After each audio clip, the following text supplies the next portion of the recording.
রক্তদান জীবনদান, রক্তদান মহৎদান। রক্ত সংকট মেটাতে 142 নম্বর ওয়ার্ডের পৌরপিতা রঘুনাথ পাত্রর উদ্যোগে হয়ে গেল স্বেচ্ছায় রক্তদান শিবির।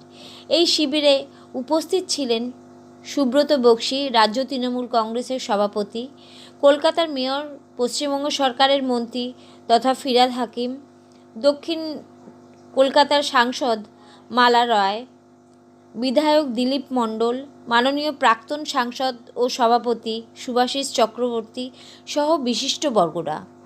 Bureau report, Kolkata today news.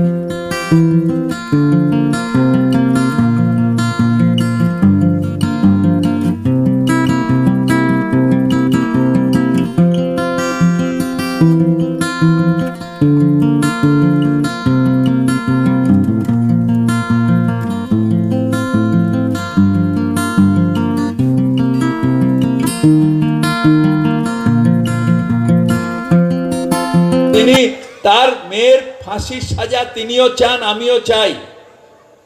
আবার তার সিপিএম এর লয়ার গুলো গিয়ে এখন বলছে না ফাঁসি লাগবে না।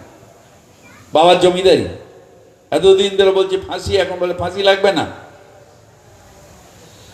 হঠাৎ করে এইটা নিয়ে শুরু হয়ে গেল যুগ। রক্তদান অনুষ্ঠান সকলের করা উচিত। রঘুনাথ খুব সুন্দর করে এটা প্রত্যেক বছরই করে। আর মানুষ ভালো থাকলে সবাই আমরা ভালো থাকি, এটাই রঘু উদ্যোগ নিয়েছে।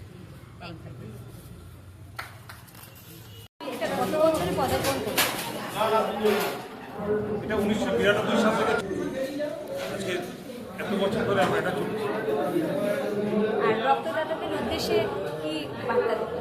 রক্তদান তো জীবনদান, এটা সামাজিক কর্তব্য।